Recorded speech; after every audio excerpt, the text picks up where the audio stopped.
Hello, good afternoon. We are nearing the end of Hatchet. Today we will read chapters 15 and 16. Starting with chapter 15. The days had folded one into another and mixed so that after 2 or 3 weeks, he only knew time had passed in days because he had made a mark for each day in stone near the door to his shelter. Real time he measured in events. A day was nothing, not a thing to remember. It was just sun coming up, sun going down, sunlight in the middle. But events were burned into his memory, and so he used them to remember time, to know and to remember what had happened, to keep a mental journal. There had been the day of first meet. That had been a day that had started like the rest, up after the sun, clean the camp and make sure there's enough wood for another night. But it was a long time of eating fish and looking for berries, and he craved more food, heavier food, deeper food. He craved meat. He thought in the night now of meat, thought of his mother's cooking a roast or dreamed of turkey. And one night he awakened before he had to put wood on the fire with his mouth making saliva and the taste of pork chops in his mouth. So real, and all a dream. But it had left him intent on getting meat. He had been working farther and farther out of wood, sometimes now going nearly a quarter of a mile away from the camp for wood, and he saw many small animals. Squirrels were everywhere, small red ones that chattered at him and seemed to swear and jumped from limb to limb. There were also many rabbits, large gray ones with a mix of reddish fur, smaller fast gray ones that he saw only at dawn. The larger ones sometimes sat until he was quite close, then bounded and jerked 2 or 3 steps before freezing again. He thought if he worked at it and practiced, he might hit one of the larger rabbits with an arrow or a spear. Never the small ones or squirrels. They were too small and fast. Then there were the fool birds. They exasperated him to the point where they were close to driving him insane. The birds were everywhere, 5 and 6 in a flock, and their camouflage was so perfect that it was possible for Brian to sit and rest, leaning against a tree, with one of them standing right in front of him in a willow clump, 2 feet away, hidden only to explode into deafening flight just when Brian least expected it. He just couldn't see them, couldn't figure out how to locate them before they flew, because they stood so perfectly still and blended in so perfectly well. And what made it worse was that they were so dumb, or seemed to be so dumb, that it was almost insulting the way they kept hidden from him. Nor could he get used to the way they exploded up when they flew. It seemed like every time he went for wood, which was every morning, he spent the whole time jumping and jerking in fright as he walked. On one memorable morning, he had actually reached for a piece of wood, what he thought to be a pitchy stump at the base of a dead birch, his fingers close to touching it, only to have it blow up in his face. But on the day of first meet, he had decided the best thing to try would be for a fowl bird, and that morning he would set out with his bow and spear to get one, to stay with it until he got one and ate some meat. Not to get wood, not to find berries, but to get a bird and eat some meat. At first, the hunt had not gone well. He saw plenty of birds working up along the shore of the lake to the end and down the other side, but he only saw them after he flew. He had to find a way to see them first. See them and get close enough to either shoot them with his bow or use the spear, but he could not find a way to see them. So when he had gone halfway around the lake and had jumped up 20 or so birds, he finally gave up and sat at the base of a tree. He had to work this out, see what he was doing wrong. There were birds there, and he had eyes. He just had to bring the 2 things together. Looking wrong, he thought. I am looking wrong. More than that, I am being wrong somehow. I am doing it the wrong way. Fine. Sarcasm came into his thoughts. I know that. Thank you. I know I'm doing it wrong, but what is right? The morning sun had cooked him until it seemed his brain was frying sitting by the tree. And nothing came until he got up and started to walk again, and hadn't gone 2 steps when a bird got up. It had been there all the time, while he was thinking about how to see them, right next to him, right there. He almost screamed. But this time, when the bird flew, something caught his eye, and it was the secret key. The bird cut down toward the lake, then seeing it couldn't land in the water, turned and flew back up the hill into the trees. When it turned, curving through the trees, the sun had caught it, and Brian, for an instant, saw its shape. Sharp pointed in the front, back from the head in a streamlined bullet shape to a fat body. Kind of like a pear, he thought, with a point on one end and a fat little body, a flying pear. And there, that had been the secret. He had been looking for feathers, for the color of the bird, for a bird sitting there. He just had to look for the outline instead, had to see the shape instead of the feathers or color, had to train his eyes to see the shape. It was like turning on a television. Suddenly he could see things he never saw before. In just moments, it seemed he saw 3 birds before they flew, saw them sitting and got close to one of them, moving slowly, and got close enough to try and to shoot with his bow. He had missed that time and had missed many more, but he saw them. He saw the little fat shapes with the pointed heads sitting in the brush all over the place. Time and again he drew, held, and let arrows fly, but he still had no feathers on the arrows, and they were little more than sticks that flopped out of the bow, sometimes going sideways. Even when a bird was 7 or 8 feet away, the arrow would turn without feathers to stabilize it and hit a brush or a twig. After a time, he gave up with the bow. It had worked all right for the fish when they came right to the end of the arrow, but it wasn't good for any kind of distance, at least not the way it was now. But he had carried his fish spear, the original head with the 2 prongs, and he moved the bow to his left hand and carried the spear in his right. He tried throwing the spear, but he was not good enough and not fast enough. The birds could fly amazingly fast, get up fast. But in the end, he found that if he saw the bird sitting and moved sideways toward it, not directly toward it, but at an angle, back and forth, he could get close enough to put the spear point out ahead, almost to the bird, and thrust, lunge with it. He came close twice, and then down along the lake, not far from the beaver house, he got his first meat. The bird had sat and he had lunged, and the 2 points took the bird back down to the ground and killed it almost instantly. It had fluttered a bit, and Brian grabbed it and held it in both hands until he was sure it was dead. Then he picked up the spear and the bow and trotted back around the lake to his shelter, where the fire had burned down to glowing coals. He sat looking at the bird, wondering what to do. With the fish, he had just cooked them whole, left everything in, and picked the meat off. This was different. He would have to clean it. It had always been so simple at home. He would go to the store and get a chicken, and it was all cleaned and neat, no feathers or insides, and his mother would bake it in the oven and he would eat it. His mother from the old time, from the time before, would bake it. Now he had the bird, but he had never cleaned one, never taken the insides out or gotten rid of the feathers, and he didn't know where to start. But he wanted the meat, had to have the meat, and that drove him. In the end, the feathers came off easily. He tried to pluck them out, but the skin was so fragile that it pulled off as well. So he just pulled the skin off the bird, like peeling an orange, he thought, sort of. Except that when the skin was gone, the insides fell out the back end. He was immediately caught in a cloud of raw odor, a kind of steamy dung odor that came up from the greasy coil of insides that fell from the bird, and he nearly threw up. But there was something else to smell as well. Some kind of richness that went with his hunger, that overcame the sick smell. He quickly cut off the neck with his hatchet, cut the feet off in the same way, and in his hand he held something like a small chicken, with a dark, fat, thick breast and small legs. He set it up on some sticks on the shelter wall and took the feathers and insides down to the water, to his fish pond. The fish would eat them, or eat what they could, and the feeding action would bring more fish.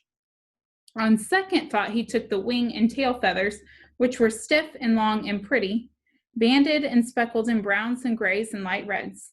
There might be some use for them, he thought. Maybe work them onto the arrows somehow? The rest he threw in the water, saw the small round fish begin tearing at it, and washed his hands. Back at the shelter, the flies were on the meat, and he brushed them off. It was amazing how fast they came, but when he built up the fire and the smoke increased, the flies almost magically disappeared. He pushed a pointed stick through the bird and held it over the fire. The fire was too hot. The flames hit the fat and the bird almost ignited. He held it higher, but the heat was worse.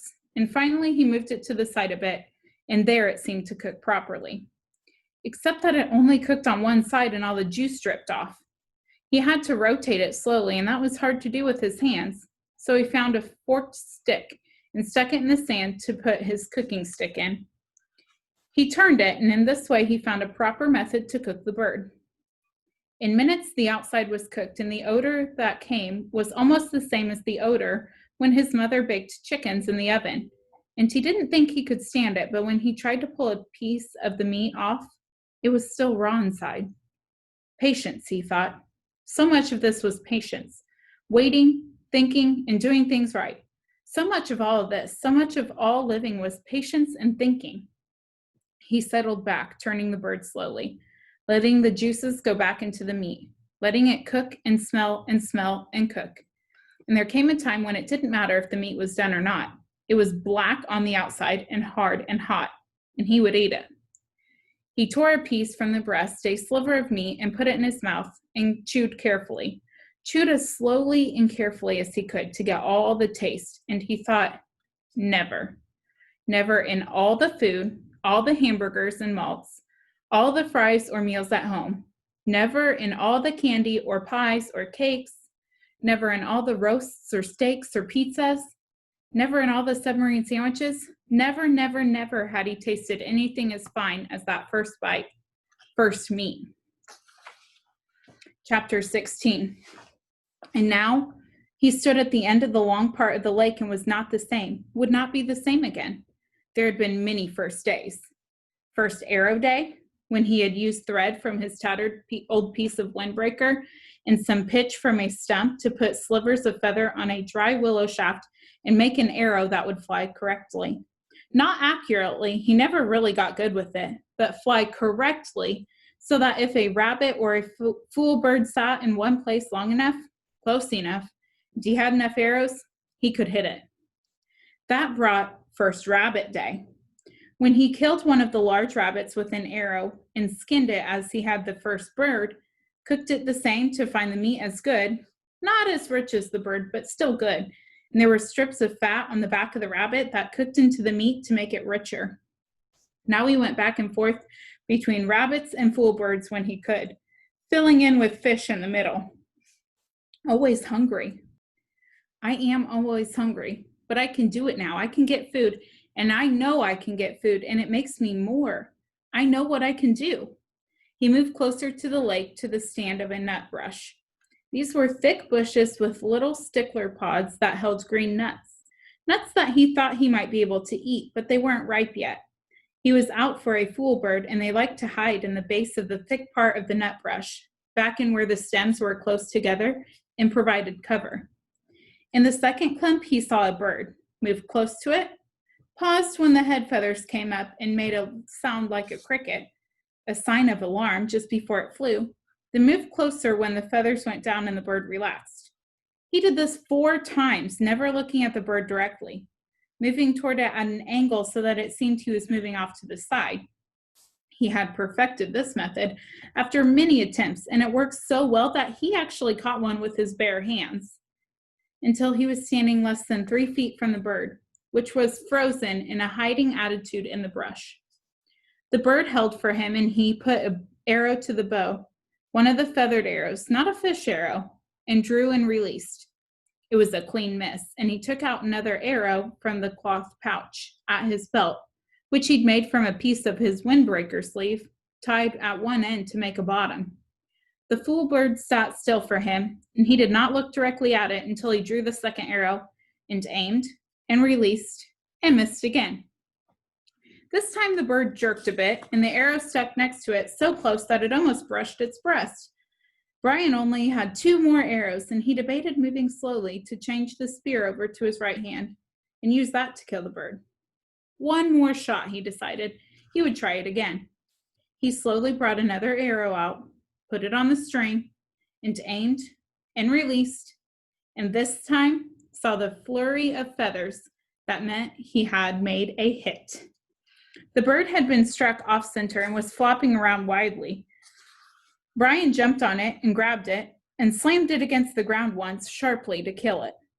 Then he stood and retrieved his arrows and made sure they were all right, went down to the lake to wash the blood off his hands. He kneeled at the water's edge and put the dead bird and his weapons down and dipped his hands into the water. It was very nearly the last act of his life. Later, he would not know why he started to run, or to turn. Some smell or sound, a tiny brushing sound, but something caught his ear or nose, and he began to turn, and had his head half around when he saw a brown wall of fur detach itself from the forest to his rear to come down on him like a runaway truck. He just had time to see that it was a moose. He knew them from pictures, but could not guess how large they were when it hit him. It was a cow, and she had horns, but she took him in the left side of the back with her forehead, took him and threw him out into the water, and then came after him to finish the job. He had another half second to fill his lungs with air, and she was on him again, using her head to drive him down into the mud of the bottom. Insane, he thought. Just that, the word insane. Mud filled his eyes, his ears. The horn boss on the moose drove him deeper and deeper into the bottom muck. And suddenly it was over and he felt alone. He sputtered to the surface, sucking air and fighting panic. When he wiped the mud and the water out of his eyes and cleared them, he saw the cow standing sideways to him, not 10 feet away, calmly chewing on a lily pad root. She didn't appear to even see him, or didn't seem to care about him, and Brian turned carefully and began to crawl out of the water. As soon as he moved, the hair on her back went up, and she charged him again, using her head and front hooves this time, slamming him back and down into the water, on his back this time. And he screamed the air out of his lungs and hammered on her head with his fists and filled his throat with water, and she left again. Once more he came to the surface, but he was hurt now, hurt inside, hurt in his ribs. He stayed hunched over, pretending to be dead. She was standing again, eating. Brian studied her out of one eye, looking to the bank with the other, wondering how seriously he was injured, wondering if she would let him go home this time. Insane. He started to move ever so slowly. Her head turned and her back hair went up, like the hair on an angry dog, and he stopped, took a slow breath. The hair went down and she ate. Move. Hair up, stop, hair down, move, hair up, a half foot at a time until he was at the edge of the water. He stayed on his hands and knees, indeed was hurt, so he wasn't sure he could walk anyway, and she seemed to accept that and let him crawl slowly out of the water and up into the trees and brush. When he was behind a tree, he stood carefully and took stock. Legs seemed all right, but his ribs were hurt bad. He could only take short breaths, and then he had a jabbing pain, and his right shoulder seemed to be wrenched somehow. Also, his bow and spear and foul bird were in the water. At least he could walk, and he had just about decided to leave everything when the cow moved out of the deeper water and left him, as quickly as she'd come, walking down along the shoreline in the shallow water, with her long legs making sucking sounds when she pulled them free of the mud. Hanging on a pine limb, he watched her go, half expecting her to turn and come back to run him over again. But she kept going, and when she was well gone from sight, he went to the bank and found the bird, then waded out a bit to get his bow and spear. Neither was broken, and the arrows, incredibly, were still on his belt in the pouch, although messed up with mud and water. It took him most of an hour to work his way back around the lake. His legs worked well enough, but if he took 2 or 3 fast steps, he would begin to breathe deeply, and the pain from his ribs would stop him, and he would have to lean against a tree until he could slow back down to shallow breathing. She had done more damage than he had originally thought. The insane cow. No sense to it at all. Just madness. When he got to the shelter, he crawled inside and was grateful that the coals were still glowing, and that he had thought to get wood first thing in the mornings to be ready for the day. Grateful that he had thought to get enough wood for 2 or 3 days at a time. Grateful that he had fish nearby if he needed to eat. Grateful, finally, as he dozed off, that he was alive. So insane, he thought, letting sleep cover the pain in his chest. Such an insane attack for no reason. And he fell asleep with his mind trying to make the moose have reason. The noise awakened him. It was a low sound, a low roaring sound that came from the wind. His eyes snapped open, not because it was loud, but because it was new. He had felt wind in his shelter, felt the rain that came with the wind, and had heard thunder many times in the past 47 days, but not this noise. Low, almost alive, almost from a throat somehow. The sound, the noise was a roar, a far-off roar, but coming at him. When he was fully awake, he sat up in the darkness, grimacing with pain from his ribs. The pain was different now, a tightened pain, and it seemed less. But the sound? So strange, he thought. A mystery sound, a spirit sound, a bad sound. He took some small wood and got the fire going again, felt some little comfort and cheer from the flames, but also felt that he should get ready. He did not know how, but he should get ready. The sound was coming for him, just for him, and he had to get ready. The sound wanted him. He found the spear and bow, and they were hanging on the pegs of the shelter wall, and brought his weapons to bed he had made of pine boughs. More comfort, but like the comfort of the flames, it didn't work with this new threat that he didn't yet understand. Restless threat, he thought, and stood out of the shelter away from the flames to study the sky, but it was too dark.